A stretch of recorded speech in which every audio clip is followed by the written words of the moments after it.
అరెస్టులు అరెస్టులు అరెస్టులు పోయిన ఏడాదిని నిర్బంధాల నామ సంవత్సరంగా మార్చిన రేవంత్ ప్రభుత్వం ఈ ఏడాదిని అరెస్టుల నామ సంవత్సరంగా మార్చాలని కంకణం కట్టుకుంది.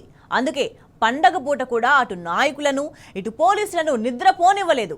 ఎవరిని పండగ చేసుకోనివ్వలేదు ఈ ప్రభుత్వం.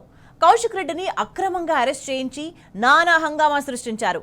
ఒక అక్రమ కేసులో ఆయన్ను దుర్మార్గంగా అరెస్ట్ చేయించడమే కాకుండా ఎక్కడికక్కడ బీఆర్ఎస్ నాయకులను గృహ నిర్బంధం చేశారు. బయటకు రానివ్వకుండా ఇండ్ల ముందు పోలీసులను కాపలా పెట్టారు. ఇదెక్కడి దుర్మార్గం?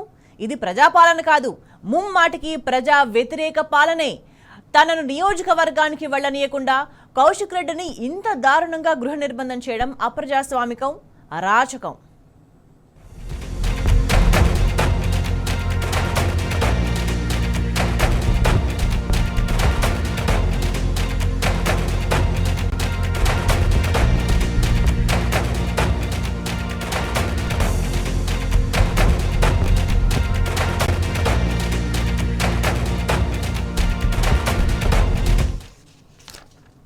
డీజీపీ గారు ఒక్క విషయాన్ని గుర్తుపెట్టుకోవాల్సిన అవసరం ఉంది.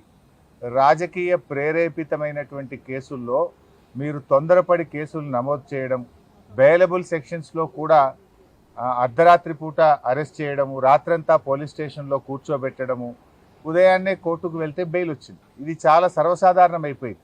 అంటే ఇలా ఆలోచించాల్సిన అవసరం ఉంది. పోలీసులు కూడా ఈ రాజకీయ ప్రేరేపితమైన కేసుల్లో నాయకులు చెప్తే వినడం కాదు, చట్టానికి లోబడి పనిచేయాలి. మనకు కాన్స్టిట్యూషన్ ఉంది, మనకు కొన్ని చట్టాలు ఉన్నాయి, శాసనసభలో చేసుకున్న చట్టాలు ఉన్నాయి, దానికి లోబడి పనిచేయాలి. సుప్రీంకోర్టు కానీ హైకోర్టు కానీ చాలా స్పష్టంగా బెయిలబుల్ సెక్షన్స్లో మీరు స్టేషన్ బెయిలే ఇవ్వండి అని కూడా చెప్పారు.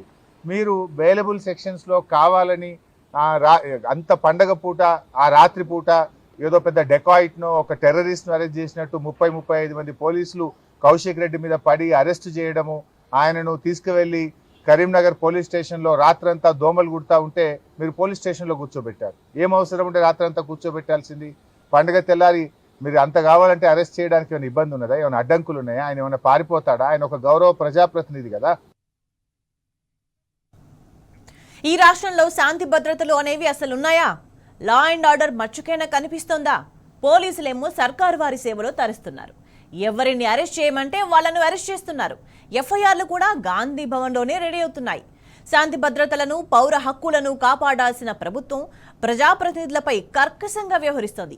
కేసీఆర్ ప్రభుత్వంలో ఇలాంటి హౌస్ అరెస్టులు ఎప్పుడైనా చూసామా? గత 10 ఏళ్ల కాలంలో ప్రతిపక్షాలపై అక్రమ కేసులు పెట్టిన సందర్భాలు ఉన్నాయా? కానీ రేవంత్ సర్కార్ మాత్రం అందుకు పూర్తి విరుద్ధంగా వ్యవహరిస్తుంది. కేసులతో కాలం వెళ్లదీసే కుట్ర జరుగుతోంది. ప్రశ్నించడమే పాపమైంది ఈ రాష్ట్రంలో. హామీల గురించి నిలదీస్తే అదేదో ద్రోహం చేసినట్టుగా ప్రభుత్వం నానా యాగి చేస్తుంది. ఎవ్వరు ప్రశ్నించినా ఓర్వలేకపోతుంది. సమస్యల గురించి అడిగిన వాళ్ళు సర్కార్కు కంటవుతున్నారు.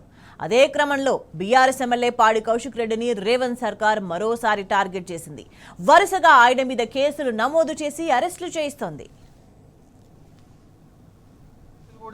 పండుగ పూట కూడా వాళ్ళకి టెన్షన్లు పెట్టి పోలీసులను కూడా నిద్ర లేకుండా చేసి పోలీస్ వ్యవస్థను మీ కింది స్థాయి పోలీస్ అధికారులను, ఉద్యోగులను కూడా మీరు ఇబ్బంది పెడతా ఉన్నారు. అంటే ఇది కేవలం ముఖ్యమంత్రి గారు చెప్పిందనో, ప్రభుత్వ పెద్దలు చెప్పిందనో ఈ రకంగా అరెస్టులు చేయడాన్ని మేము తీవ్రంగా ఖండిస్తూ ఉన్నాం. రేవంత్ రెడ్డి గారి ఏడాది పాలన పగ ప్రతీకారంతోనే ముడిపడి ఉన్నది. ఇవాళ పోలీసులు చేయాల్సిన పని, రేవంత్ రెడ్డి గారు చేయాల్సిన పని, లా అండ్ ఆర్డర్ను ఈ రాష్ట్రంలో మీరు పని చేయించండి. అసలు పోలీసులు తమ పని తాము చేసుకోకుండా ప్రతిరోజు ఏదో ఒక నాయకుడి మీద, సోషల్ మీడియా యాక్టివిస్టుల మీద కేసులు పెట్టి అసలు లా అండ్ ఆర్డర్ గాలి కొదిలేసినారు. ఏం జరుగుతుంది రాష్ట్రంలో? 23% క్రైమ్ రేట్ పెరిగింది. ఇవాళ హత్యలు పెరిగినాయి, అత్యాచారాలు పెరిగినాయి, కమ్యూనల్ రైట్స్ పెరిగినాయి, రాబరీస్ పెరిగినాయి, చైన్ స్నాచింగ్ పెరిగింది, మహిళల మీద అఘాయిత్యాలు పెరిగినాయి. రాష్ట్రంలో ఏ జిల్లాలో చూసినా 23% లా అండ్ ఆర్డర్ పెరిగి హైదరాబాద్ ఎల్లో జోన్లోకి పోయింది. ఇంకా 4 రోజులు పోతే ఇదే పద్ధతి కొనసాగితే హైదరాబాద్ రెడ్ జోన్లోకి పోతుంది. నేషనల్ క్రైమ్ బ్యూరో ఆఫ్ రికార్డ్స్లో ఎల్లో జోన్లో కనబడుతుంది. విదేశాల వాళ్ళు కానీ, ఇతర రాష్ట్రాల వాళ్ళు కానీ ఒక రాష్ట్రంలో పెట్టుబడులు పెట్టాలన్నప్పుడు గూగుల్ ఓపెన్ చేసి నేషనల్ క్రైమ్ రికార్డ్ బ్యూరోలో చూస్తారు ఈ రాష్ట్రంలో క్రైమ్ రేట్ ఎంత ఉంది, ఇది గ్రీన్ జోన్లో ఉందా, ఎల్లో జోన్లో ఉందా అని చూస్తారు. నువ్వు ఎల్లో జోన్లో, రెడ్ జోన్లో ఉంటే ఎవరైనా ఇన్వెస్ట్మెంటర్స్ ఈ హైదరాబాద్కు వస్తారా? ఇదేనా ఈ రాష్ట్రాన్ని పరిపాలించే తీరు? హోంమంత్రిగా ముఖ్యమంత్రి గారే ఉండి ఇవాళ పూర్తిగా తన బాధ్యతల్ని నిర్వర్తించడంలో పూర్తిగా ఫెయిల్ అయిపోయింది ఇవాళ రేవంత్ రెడ్డి గారు. సో ఇప్పటికైనా మానుకోండి, ఈ కక్షపూరిత రాజకీయాలు మానుకొని పరిపాలన మీద దృష్టి పెట్టాలని చెప్పి రేవంత్ రెడ్డి గారికి వారి ప్రభుత్వానికి హితవు పలుకుతా ఉన్నారు. బీఆర్ఎస్ నాయకులపై కాంగ్రెస్ సర్కారు బనాయిస్తున్నవన్నీ తప్పుడు కేసులే. స్టేషన్ బెయిల్ కేసులను పోలీసులు కోర్టు దాకా తీసుకెళ్తున్నారు. అరెస్ట్ చేసి రాత్రంతా పోలీస్ స్టేషన్లలో కూర్చోబెట్టడం, లేదంటే పోలీసు వాహనాల్లో తిప్పి సిటీకి దూరంగా ఉన్న పిఎస్లకు తరలించడం, రాత్రంతా అక్కడ డ్రామా చేయడం, తెల్లవారి కోర్టు బెయిల్ ఇస్తే విడిచిపెట్టడం. అన్ని కేసుల్లోనూ ఇదే తంతు.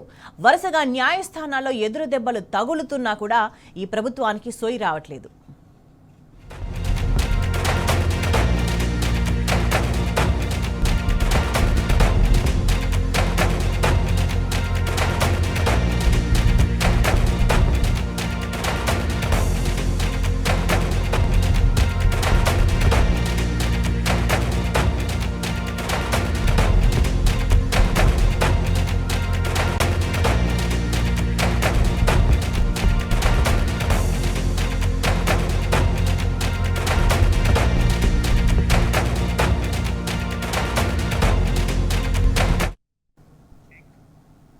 కక్ష రాజకీయాలు చేస్తున్న కాంగ్రెస్ పార్టీకి ప్రతిసారి ఎదురు దెబ్బలు ఎదురవుతూనే ఉన్నాయి.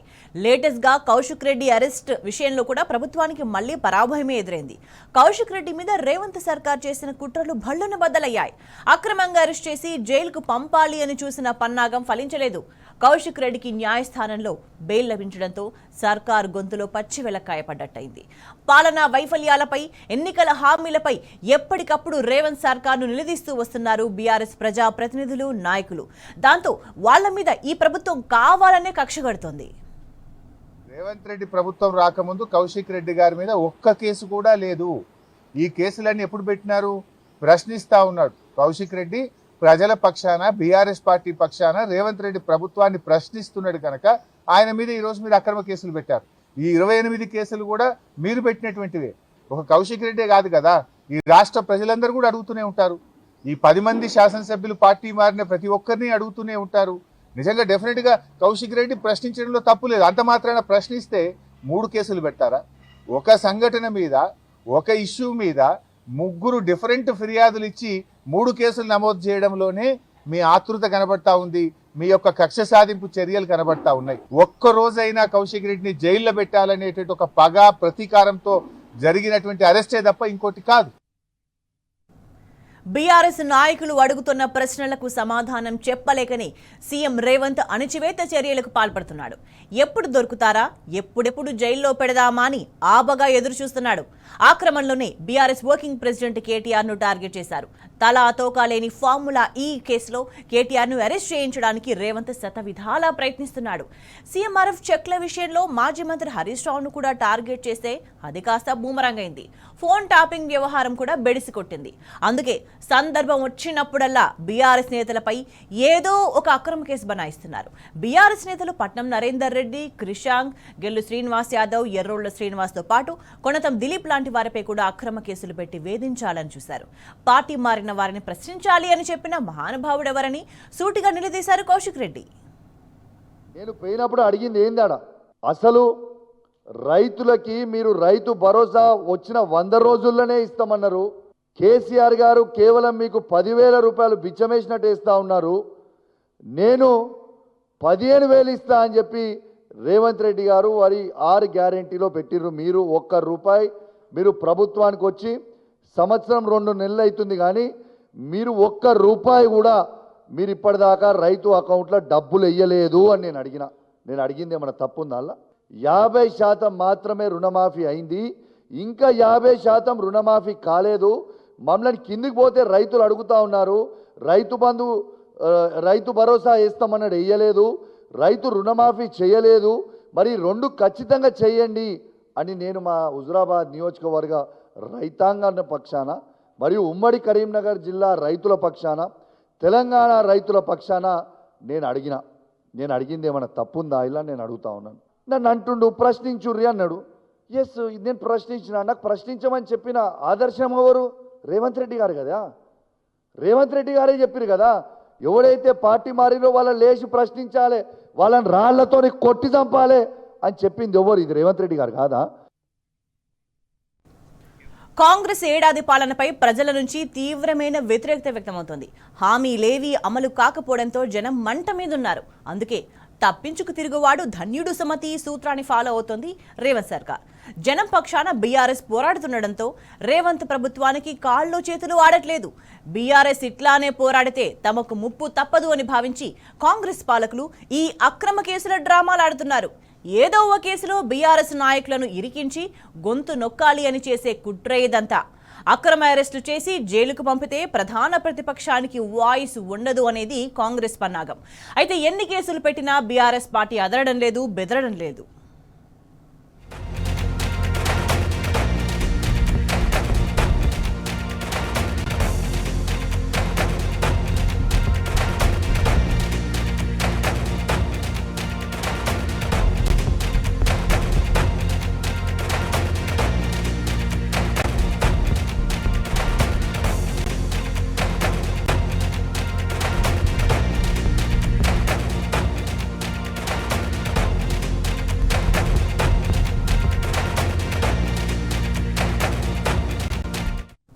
అరచేతిని అడ్డుపెట్టి సూర్యకాంతిని ఆపగలమా?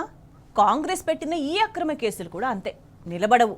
కోర్టుకు వెళ్లిన ప్రతిసారి కాంగ్రెస్ సర్కార్కు వరుసగా ఎదురు దెబ్బలు తగులుతూనే ఉన్నాయి. కుట్రలన్నీ పటాపంచలవుతూనే ఉన్నాయి. ప్రశ్నించే గొంతుకలకు బేడీలు బిగించాలని చూసిన రేవంత్ సర్కార్కు షాక్ల మీద షాక్లు తగులుతున్నాయి.